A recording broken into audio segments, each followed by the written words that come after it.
Now it's time to talk about defensive line. Drew, we're going to put our own spin on it. We're going to talk about the best position hauls. And how about this? When is the last time you ever said the best defensive line position haul came from west of Texas? That has been a long time, maybe early 2000s, Pete Carroll, USC. Well, how about it? I think Dan Lanning, Oregon, they got a pretty good case. I mean, you go down the list here, brother. Who do you got? Elijah Rushing, five-star. Aiden Breland was in the mix at one point. Jericho Johnson, Zadavian Sims. Both of those guys we saw in San Antonio at the All-American game. Dynamic group, and we kind of know the identity of Dan Lanning, what he wants to do, and kind of build this team with an SEC type of feel. I think Oregon Duck fans are just kind of sick of hearing SEC feel. This is Dan Lanning. This is his mentality. He's sticking at Eugene, man, in the teeth of what this program is going to be, especially as they head towards the Big Ten here in 2024, is at the defensive line, and look no further than what they did in 2024. It looks like a program that knows it's moving into a physical Big Ten conference, right? Aiden Breland, huge win for them in LA. Elijah Rushing, another big win for them in Arizona. Cooper, to me, when you start rattling off those names, think about what Oregon did on the defensive line in the 2023 cycle. Young Concrete, Blake Purchase, both those guys got some run early on in their Duck careers. That is the strength of the group. Xavier Sims was a huge surprise for us at the All-American Bowl. It's kind of one of those ones where you have to check the roster multiple times. All right, who is this guy? Twitchy interior pass rusher, can dent pockets and get after the quarterback. So I think what's unique about this unit, different body types, that at the end of the day, it's adding depth, and you're going to be able to create a situation where your defensive line group, you can roll 6, 7, 8, 9 guys, and you're going to need to do that not only in the Big Ten, but when you get to the college football playoff later in the season, we're adding extra games to the schedule. Defensive linemen get banged up as the season goes along. There's a lot of guys with injuries. So that's what I like about the unit and the investment in that position room. And let's call a spade a spade. Defensive linemen in the transfer portal, especially when the Ducks are taking shots at guys like Walter Nolan, guess what? They're expensive, right? And they ended up at places like Ole Miss. It's no shot at anybody. That's a game that's being played. You have to get these guys at the point of attack in high school. I thought the thing that was interesting about Dan Lanning when Alabama pursued him, maybe some people in Tuscaloosa say that Kalen DeBoer was the number one target. I just thought that fit made a lot of sense. That's neither here nor there. I think the biggest thing is for Dan Lanning, he said, why would I leave? I have everything I want here in terms of the resources, but also here's the other thing that stands out. We're talking about this defensive line group. Aiden Breland from Mater Dei, Southern California. You talk about Elijah Rushing. He's from Arizona, and then you look at Jericho Johnson right there in California as well. The only guy outside of that footprint, Zadavian Sims.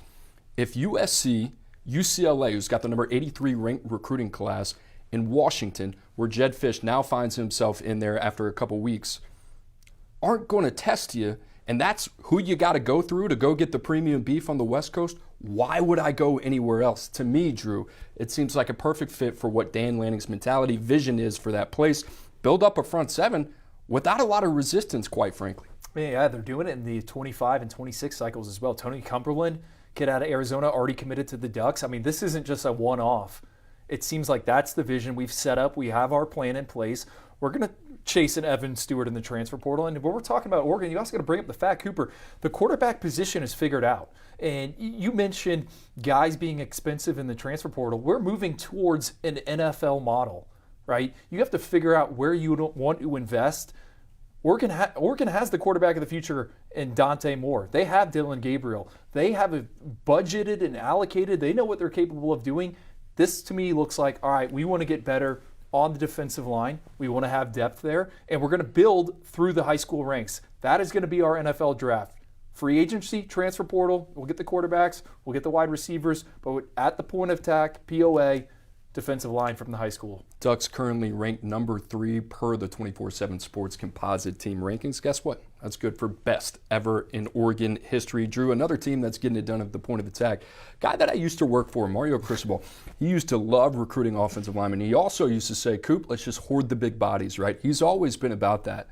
That being said, the Mario Cristobal at Oregon versus the Mario Cristobal at Miami, two different guys, at least from what I've seen on the outside in terms of the intentionality that they are recruiting the defensive line position.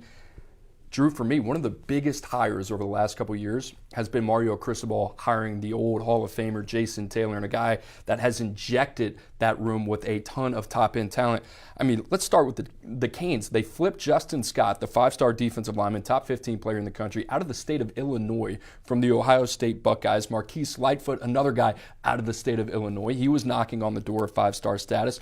And then Booker Pickett, who maybe had the best postseason appearance of any other player that we've seen. Doesn't matter the position. This guy was kind of hell on wheels over the last couple of weeks. So, Drew, I look at Miami, and a lot of people want to talk about the offensive identity, what they get done at the point of attack, Mario Cristobal, Alex Mirabal. To me, you think about a 12-team playoff, and you think about how maybe Miami can find their way there. I think it's creating the path that they have already started to lay the foundation of what they've done over the last 2 cycles. And you talk about guys like Ruben Bain and guys they got coming in, man, there is a lot to be excited about in Coral Gables. Well, 2023, the focus for Miami seemed to be on the offensive line, and they hit with Francis Mauigoa, Samson Okunlola. We'll see if he plays in 2024. This cycle, they wanted to sign the top defensive line class, and Gabby Urrutia inside the U. He had been saying that for months now. Jason Taylor set his sights on some big names. They didn't get all of them. But, man, they cleaned up. Justin Scott, you brought him up out of the Chicago area. Rare body type. I think he's a drain clogger in the middle, a guy that can hold up traffic, allow those pass rushers out on the edge to just run free and get after the quarterback. Jason Taylor, what he did with Ruben Bain as a true freshman, Hurricane Bain, ACC Rookie of the Year defensively. Now, that was impressive. Now you think about, okay, he's getting Booker Pickett, who had the best first step at the Under Armour game, and Marquise Lightfoot, who had the best first step at the All-American Bowl. It's scary what this group's going to look like, maybe in 2024, 2025. Like, they have a ton of different weapons, defensive weapons to work with. Booker Pickett, guy we went back and forth in the evaluation process. Is he big enough? I think a lot of schools evaluated him, saw that he had close to 75 sacks in high school, and then backed away. Miami stuck with him, saw a vision, and now it could pay off. Dude, we didn't even talk about Armando Blunt. He's the wild card. Right, he is a wild card. And Armando Blunt, a guy that was a former 5-star class of 2025, he reclasses to 2024. And you think about a guy pretty similar to Ruben Bain in terms of the motor off the edge, quick twitch, explosive, and the range that he plays with as well. Drew, he was somewhat of a projection, but you talk about the athletic clay and what this guy can be. If he can get under Jason Taylor, it might take a year or two, but the payoff could be huge for the Canes. Yeah, and I had a trainer, and I just remembered this the other day, tell me after they worked Armando Blunt out, closest thing I've seen to Walter Nolan. That's what they said. Maybe even has a better attitude. Another guy that reclassified, all right, you try to slot him into the 32, a lot of guys we like, elite shot put numbers, excited to see what he could be. He could be maybe more of a longer burn. I think Justin Scott's the guy that you look for more of an immediate impact. But, hey, we were a little bit wrong on Hurricane Bain. I don't think me and you thought he was going to get that much burn and be that productive year one, so we'll see. Yeah, that's one of those, hey, maybe it's a mulligan. We'll see in a couple years. Miami fans, if you're out there listening, trust me, you got a hell of a player in Ruben Bain. So we've talked about Oregon. We have talked about Miami. Now it's time to talk about Missouri, right? How about Eli Drinkwitz, man? It's been a tough offseason. I guess it's been a good offseason, but in terms of staff attrition, you lose defense coordinator Blake Baker, Kevin Peoples as well. They're off to LSU. There is a lot to be excited about if you're a Missouri fan. Big donation coming in the other day, right? $50 million in the stadium, another $12 into the NIL fund. How about this defensive line group, man? Williams Nwaneri, that was a big one. Had to stave off Georgia there. Top 10 prospect for us, the 5-star. And then my guy, man, Jaylen Brown. Love him. We'll talk about him in a second. We'll go down the list. But, Drew, Williams Nwaneri, a little bit of an enigma, I think you would say, in terms of a guy we're trying to figure out. But the tools. He's got more tools than a Home Depot. The tools are abundant. Drew, tell me what you like about Williams Nwaneri. He's got the longest reach of any of the blue chip pass rushers in the 2024 cycle. I mean, he has got vines for arms or rakes, if we're sticking with the Home Depot trend here. What I like about Missouri's defensive line haul is, you said Jaylen Brown. How about Elias Williams, a late 4-star for us? They're going to take the pressure off Williams Nwaneri having to be the guy right away. And Williams Nwaneri is someone that, just like with Dylan Raiola at Nebraska, all Missouri fans are going to know about this 5-star. It's kind of like the Luther Burden effect. All eyes are going to be on him. Well, Elias Williams, excuse me, and Jaylen Brown, those guys are developmental upside as well. And I think as a unit, it's going to be much easier when we got three guys and we're not relying on just one guy to, create pressure, stuff the lanes. So that's what I like about that haul for Missouri. Last year under Blake Baker, top 10 defense if you look at the advanced metrics there for Missouri. And they gave a lot of teams trouble in the SEC. Drew, let's talk about the number one pass rusher in the country. We're going to stay in the SEC. How about Jordan Ross, man? And I kind of fell in love with this guy who was in my territory. Vestavia Hills, not that far away from Birmingham, basketball player, only 2.5 sacks as a junior. Here's this guy in the middle of Alabama, not Auburn. He ends up at Tennessee.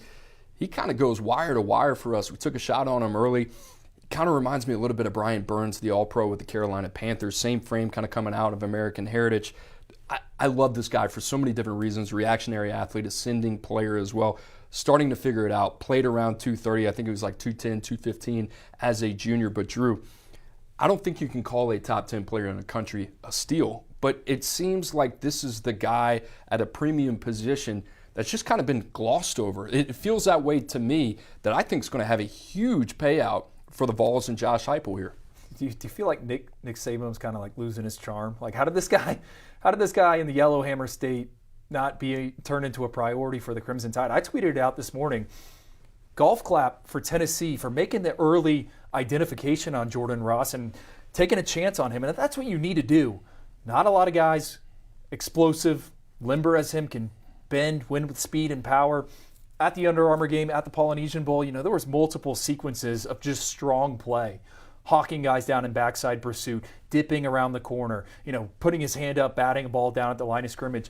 Tennessee sneakily generated a ton of pressure. I think they were second in the SEC in tackles for loss last season. James Pierce obviously is the dude. Well, here's another guy coming along, and someone that they beat everyone to the punch to, right? Because if Jordan Ross was on the market following the All-Star games, what is the bidding war for him then? Yeah, Jordan Ross. You talk about a guy to maybe bet on here over the next couple of years to be one of the premier pass rushers in all of college football. Jordan Ross, a very good name. Drew, I'm going to tee you up because that's what good friends do. This is a guy I know you like. Tell us about Nasir Johnson, the guy that flipped from Florida to Georgia. And another guy you want to bet on that says, hey, maybe 3 years from now, where'd this guy come from? We got him inside the top 60, but I think you and I pretty convincingly think he's got top 32 clay. Yeah, Georgia, you talk about the defense, and we're going to get into the linebackers here in a little bit. Linebackers, secondary, that's not the issue. Georgia right now, I think they're kind of lacking, that true elite difference maker in the middle. Now, they have some really talented pieces. We'll see what Jordan Hall looks like here in 2024. But a guy that can be an X factor, like a Jordan Davis, like a Jalen Carter, someone that's just the dude, right? He has a star underneath him if we're playing the video game. Naz Johnson, to me, is someone where, there is a monster ceiling there. Played at Dublin High School, was committed to Florida. I thought Florida was getting a steal. Love how he displaces his weight. I think he could be a Power 5 offensive guard if he wanted to be. But what he does is freaky for a big man and how he moves. I think Naz Johnson is the potential gem of Georgia's class if you want to talk about the defensive lineman. Everyone's talking about Joseph Ajonye. I'm buying stock in Naz Johnson. No surprise the dogs are getting it done in the trenches, but how about some unconventional names also popping up there as well? Oregon, Missouri, throw in the Canes as well, getting it done.